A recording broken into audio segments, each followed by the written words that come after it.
Thank you, Hugo, for accepting our invitation to be on the show. We're so honored to be able to invite you today. Just, how I got to know Hugo was actually last year. At our 25th anniversary of our Hong Kong Special Administrative Region. You composed a beautiful song called Bauhinia. Thank you. That was widely publicized and widely welcomed by Chinese in Hong Kong, in mainland, in Taiwan, and overseas, which really symbolized, I think, the sentiment of the Hong Kong people and the meaning of the 25th anniversary. Could you share a bit about that song and how this song came about? Okay, sure. Thank you for your question, and it's my greatest honor to be the guest on your show. So, for the song Bauhinia is my first composed song in my life, And the reason why I want to compose this song and I name it as Bauhinia because you know that Bauhinia is the representative flower of our city, Hong Kong. And the reason is I hope I can do something in this special time. Hong Kong is experiencing some maybe not so happy time in the past 3 years, and I hope that I can bring some positive energy toward our society, our community.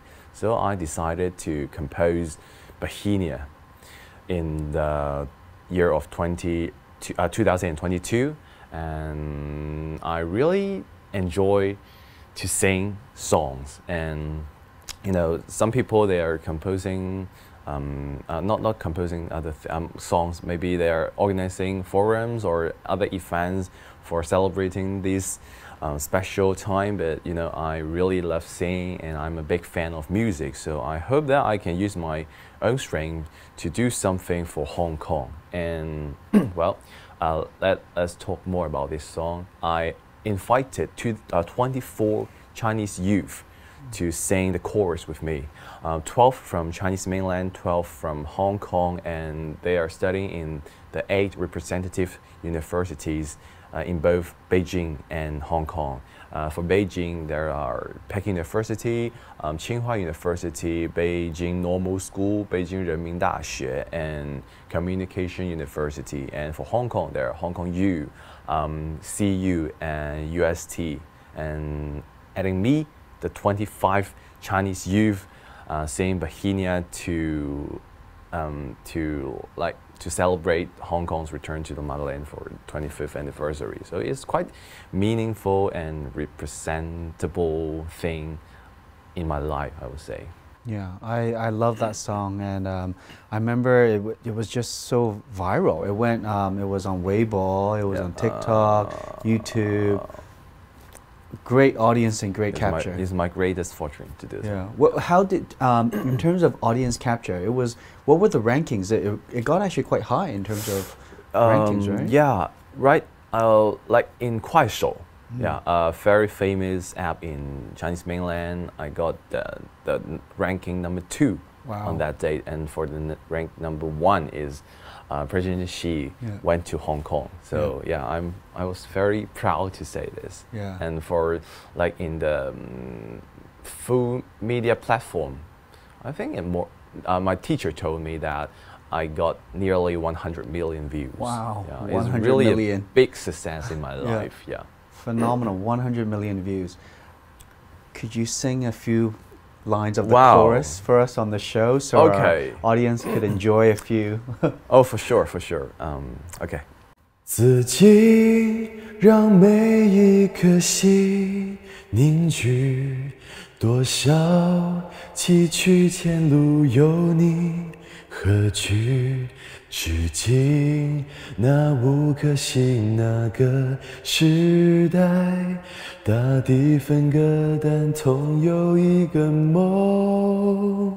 自己让故事也许不弃不离，未来的新世纪共同约定，致敬绽放维港那些曾经，再一次对你说我愿相信下个奇迹。 Wow, that's phenomenal. Thank you so much, Hugo. That song and just your success with it, I think it's in so many ways so meaningful to all of us as well. Oh, thank you, thank you. Because in how you've captivated the hope that we have for Hong Kong Yeah. through the song, the hope of our future. Yeah. I think I'm sure a lot of our audience would also be interested in understanding how you grew up. Yeah. Because you're only 22. Yes, I'm turning to 23 in June. Wow. Yeah. Okay. So an early happy birthday. Yeah, thank you so much. So young, so successful. No, How- not so successful. I'm trying to be more successful. How did you what was your upbringing like? How did you grow up? I think we would all like to know more. Okay, that's a good question. I was grown in Yunlong district, yeah, and studying in traditional primary school, traditional secondary school, and finally go to Beijing to pursue my university studies. And I will say from 0 to 18, I was growing in Hong Kong, but like 18 to 22, my present status, I will say I grew up in Beijing in the majority of time. And during the pandemic, for 3 years, I'm staying in Chinese mainland. And there have been like 891 days I haven't been to Hong Kong. Wow. In this almost 900 days, I was just traveling inside Chinese mainland, and most of the time in Peking University, but sometimes I'll go to some other cities for giving speech or some TV shooting, something like that. Wow. So you are Hong Kong born, Yeah. Hong Kong raised. Yes. How were you always interested in music growing up? Yes, I will say, interested by music from 4 years old. Yeah. Wow. And there's a reason, because my father's cars are always like playing some songs. Right. Well, old songs, very Yeah. classic songs, such as Deng Lijun songs, Jackie Chan songs, Leslie Jones songs. So I was raised in this environment, Right. surrounded by music. But my parents, they are not a fan of singing, but they just enjoy listening to music. But it's quite strange for me. Like, I really love singing and standing on the stage performing. So quite different from my parents. So your high school and your primary school, Yeah. you did in Hong Kong. Yeah. How did you decide on where to go next for university? So I was when I was 15, I was having a lessons in 中央音乐学院 in Beijing, and that was my first time to Beijing as well. And I really enjoy the atmosphere in Beijing and also in the college. So I would say that there is a dream seed that was stuck inside my heart. And I think that studying in Beijing and pursue my university studies right in Beijing is really a good option for me. So after 3 years, I joined some seminar held by Peking University Admission Center and learned more about the situation to study in Chinese mainland. And finally, and I'm very lucky to get into Peking University and get the admission letters. Wow. So it really started with, I guess, from just your sharing, with a passion that you had growing up, which was music. Yeah. And through that, from your sharing, it's very that you've always been somebody who's been very diligent and hardworking, looking for opportunities related to your passion. So I guess in this case, you were looking for exchange programs or something to learn more about music. Yes. And that was that brought you to Beijing. Yeah, apart from music, and also I learned a lot about our country. Yeah, because there's a famous word, famous sentence, 读万卷书不如行万里路. Recently, the picture of Beijing is like the Great War, the roast dark, 斗争儿, no more. But finally, I got into Beijing. I can feel about the proud of this city. And more about the knowledge about our country. So, and also I really spent a very wonderful and memorable time with my friends in Beijing. They're from Hong Kong as well, Macau, Taiwan, and overseas Chinese as well. So 500 Chinese youth gather in Beijing, enjoy a very unforgettable summertime. Wow. Just now you touched on part of the reason why you joined the program was that you had a love for our country, for our motherland. Yeah. As somebody who was growing up in Hong Kong in your generation, how did you get to know about our motherland? Or how did that emotion or that passion and love for our motherland, how was that fostered? Or how did it come about? Okay, that's a really good question. Well, I think that my parents did a lot of work on it. Well, when I was around 3 years old or 4 years old, my parents always bring me to Guangdong province. Yeah, because my father worked in Dongguan city. Yeah, so I will have many opportunities to go to Guangdong province, and my parents will bring me to Zijing Guangchang, in Hong Kong, to watch the flags ceremony, and also my grandparents, they are from Jiangsu province as well, and I will spend time with my grandparents together and watching about some TV shows, maybe sharing about our country, history, and I have really a huge interest on watching this kind of TV programs, and I would say, really cultivate my understanding and interest to learn more about our country's history, cultural background, and some famous some celebrities. So as when you decided to go to Beijing for university, how was that transition? Because as somebody who was growing up in Hong Kong, moving to Beijing, you moved by yourself, or did you have family? Of course, so individual. Huge change. How was it?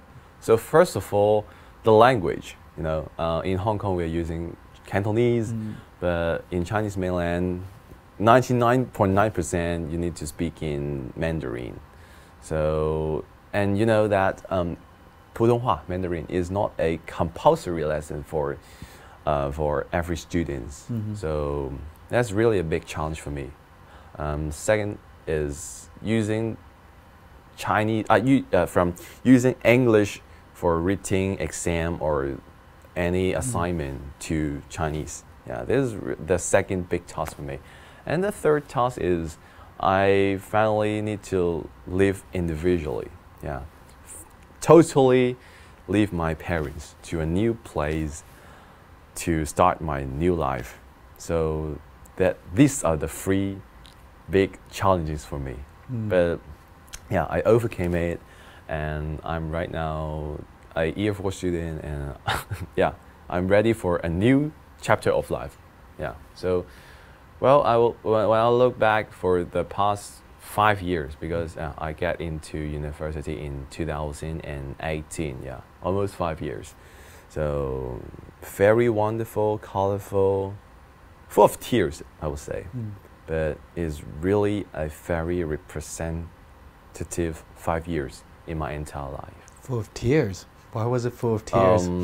First of all, as I mentioned, the three big challenges for me. I really spent a couple of months to overcome it.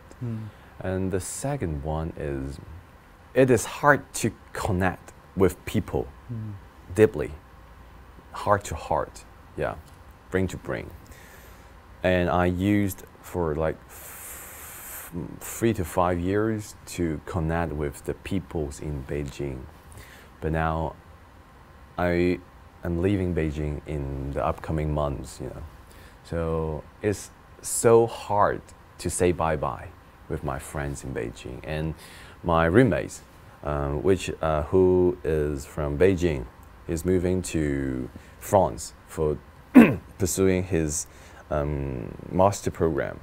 And my other 2 roommates are going back to their hometown. So, I think in the future we'll lack of chance to meet each another.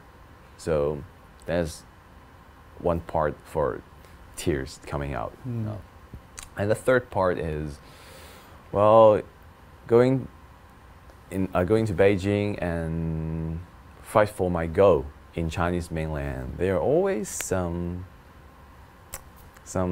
obstacles, some difficulties I have to encounter with. So yeah, full of tears and full of challenges, but I'm proud to say that I overcame it and I'm here now. Yeah, Hugo right now. You know, as you're sharing, you know, I'm just so encouraged by how courageous you are. How obviously it was a huge change in terms of language, you know, all the 3 challenges you mentioned, but I'm sure there are many more challenges that were tied with it. Yeah. So, you know, for somebody who grew up in Hong Kong and as a youngster at the time, to embrace that challenge, just, you know, hats off to you, huge congrats, you know, and huge success.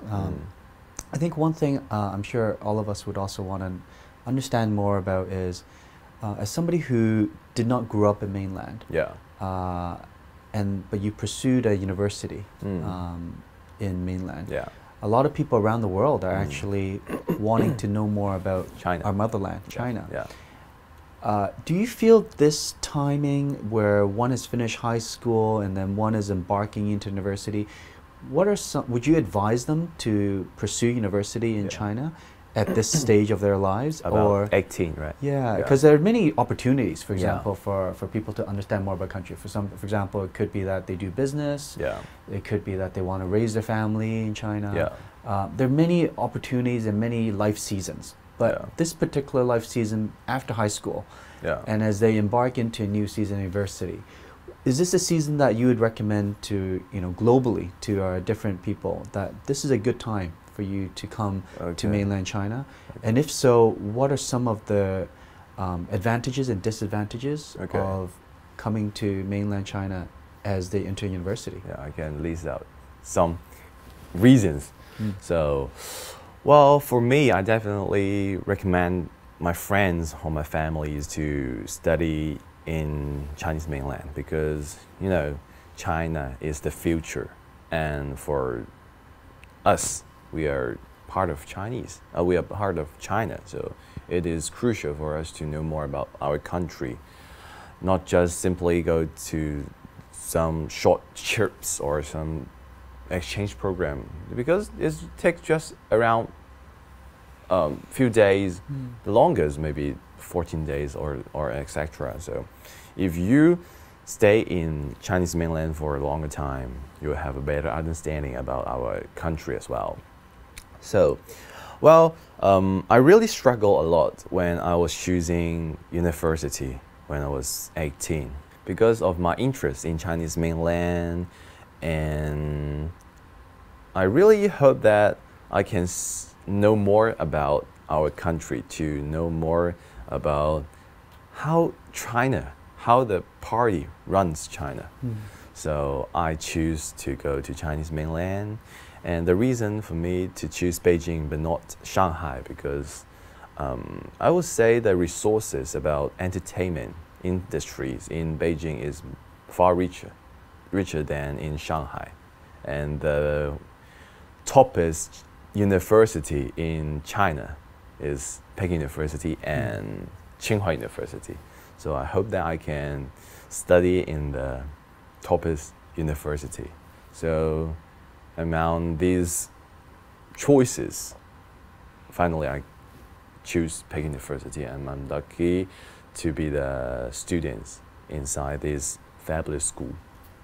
So apart from this, there are so many advantages for people to study in Chinese mainland. So first of all, very obviously, you can get so many friends in different provinces, and they are very, very intelligent, because, you know, the most intelligent people, they are having the chance to get inside Peking University and Shanghai University, because usually the marks they need to get is so high.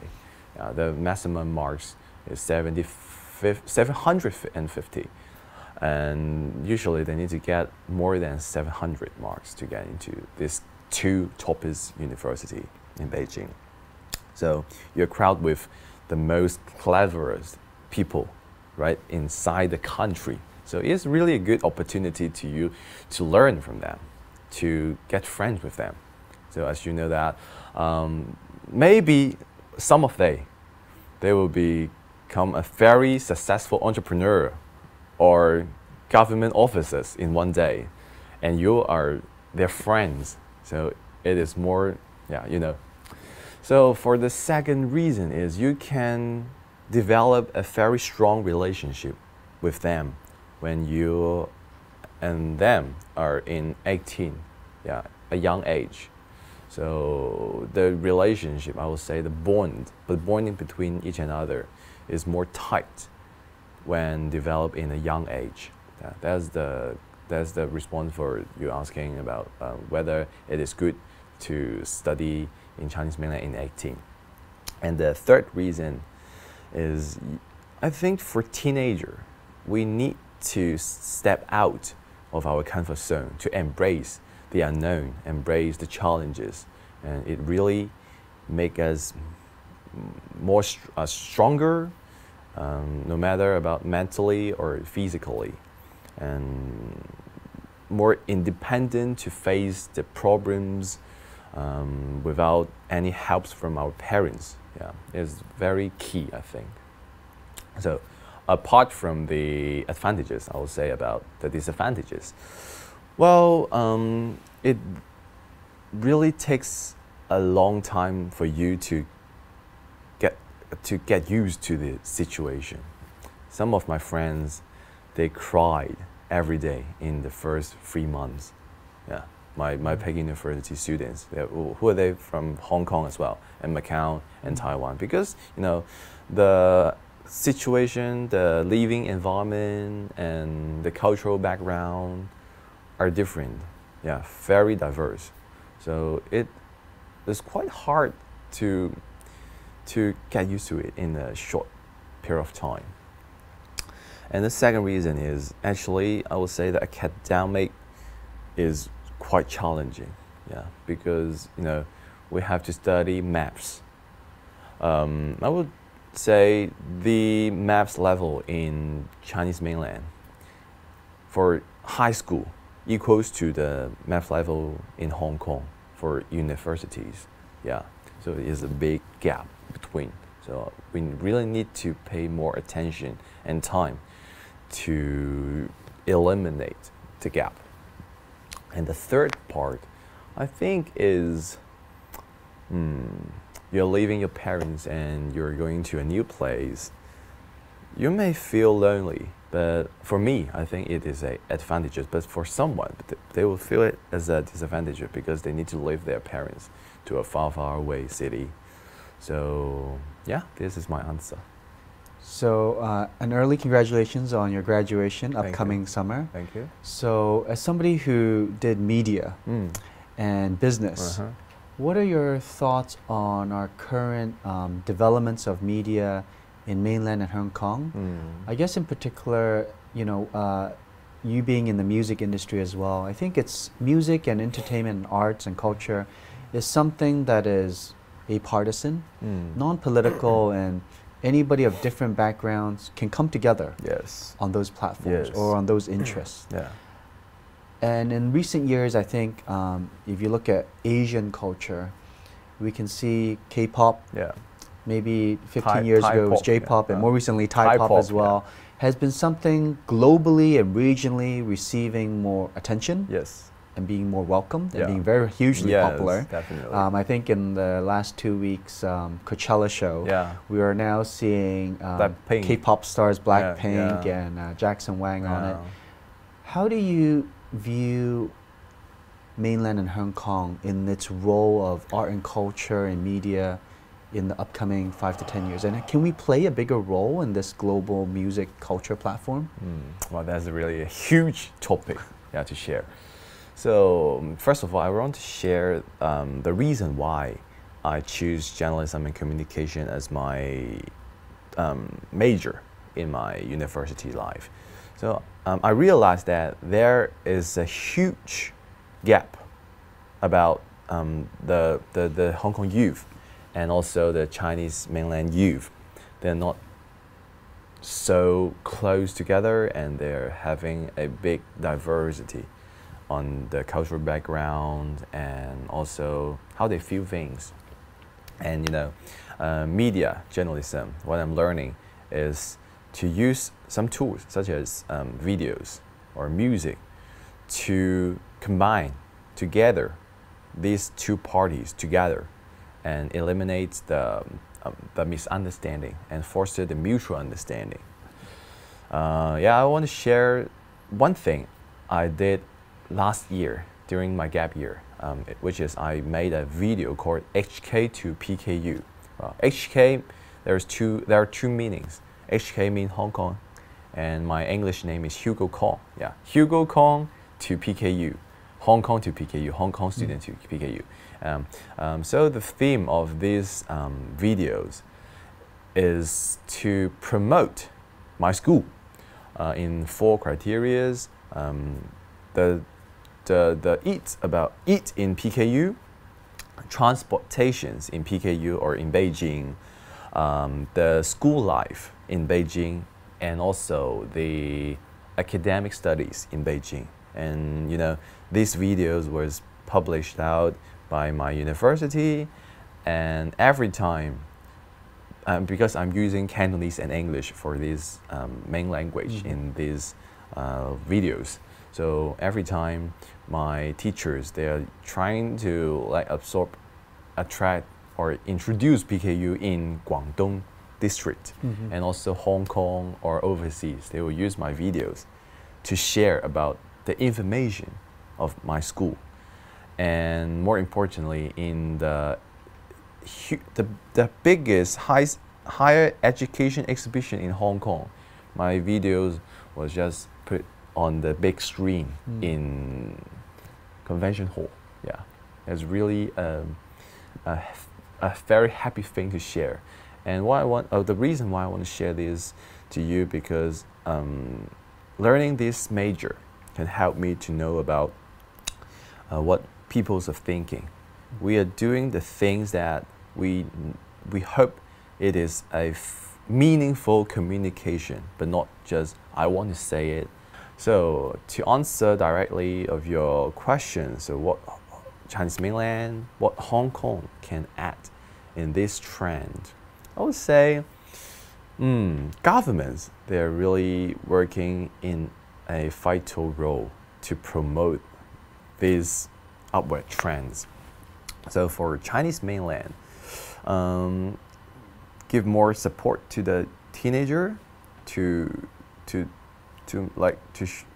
take more video shooting, to teach them how to use these kind of tools, or give them some platform to publish these meaningful or some wonderful high quality videos to share their reality Chinese story.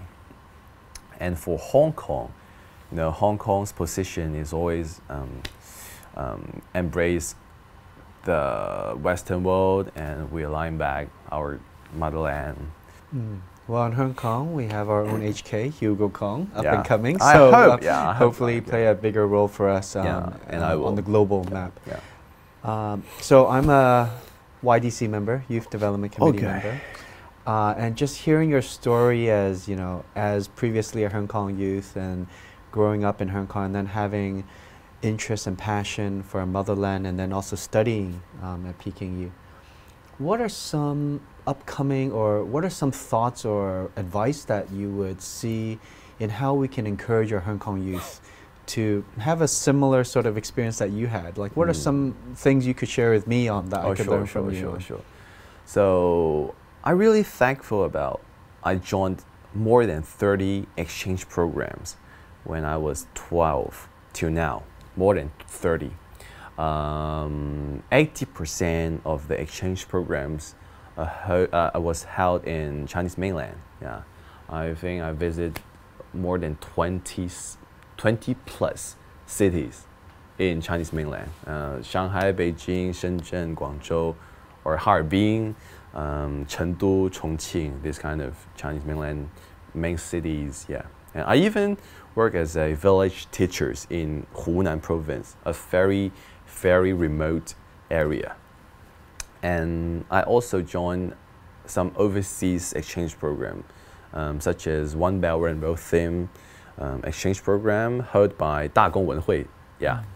When I was 18, oh no, not 18, when I was 17, I went to Romania, Poland, and Czech Republic, and we really had a very enjoyable time at that moment. We communicate with the people in those countries, universities, and well, they are sharing their values, they are sharing their views about China, and we are sharing Chinese pop culture, Hong Kong movie, the famous food in Hong Kong as well. So it's very important for the youth to communicate each another to eliminate the misunderstanding. So I was planning to write 2 more songs in the upcoming months. The first song's theme is overseas Chinese, because I would say my grandfather is an overseas Chinese, and yeah, I hope that I can do more about this generation. And overseas Chinese, they're acting a very vital role in the development of our country as well. So this is my first song, and the second song is a global communication theme song. Yeah, because you know, in Peking University is a very international school. I'm having so many international friends in Peking University, and recently I wrote the songs to promote the mutual understanding of the youth in Chinese mainland and Hong Kong youth. I hope that I can do more, not just only to foster the mutual understanding of Chinese mainland and Hong Kong. I hope I can do more about China and the Western world. So I'm now writing this song, the lyrics, both Chinese and English, and I'm finding the actors as well, actresses as well. So I really look forward to make this kind of big work to foster the mutual understanding, to promote peace, love, and positive energy. So to answer directly your question, I would suggest the teenager to join more exchange program, because it's very key for teenager to meet so many new friends and to know more about no matter our country and also the world. Because you know, Hong Kong's special position, we are not just embracing our country, we have to embrace the world. We are acting the bridges of these 2 places. So yeah, I would say there is a huge responsibility for Hong Kong teenagers, and for me, I'm a part of the Hong Kong teenagers as well. So I have to do more, to promote more, to share more. Yeah. Yeah, I definitely echo your sentiment and your thoughts on exchange tours. Actually, I think one of the things that gave me that early seed of knowing about, learning about our motherland was in 2000. I was still in university, and I had the opportunity to be part of an exchange program at the time called China's Synergy Program, and it recruited around 80 Chinese university students from Hong Kong, Macau, and also in the US, Canada, Australia, UK. And it brought together, you know, 80 university students of different backgrounds, but of Chinese descent.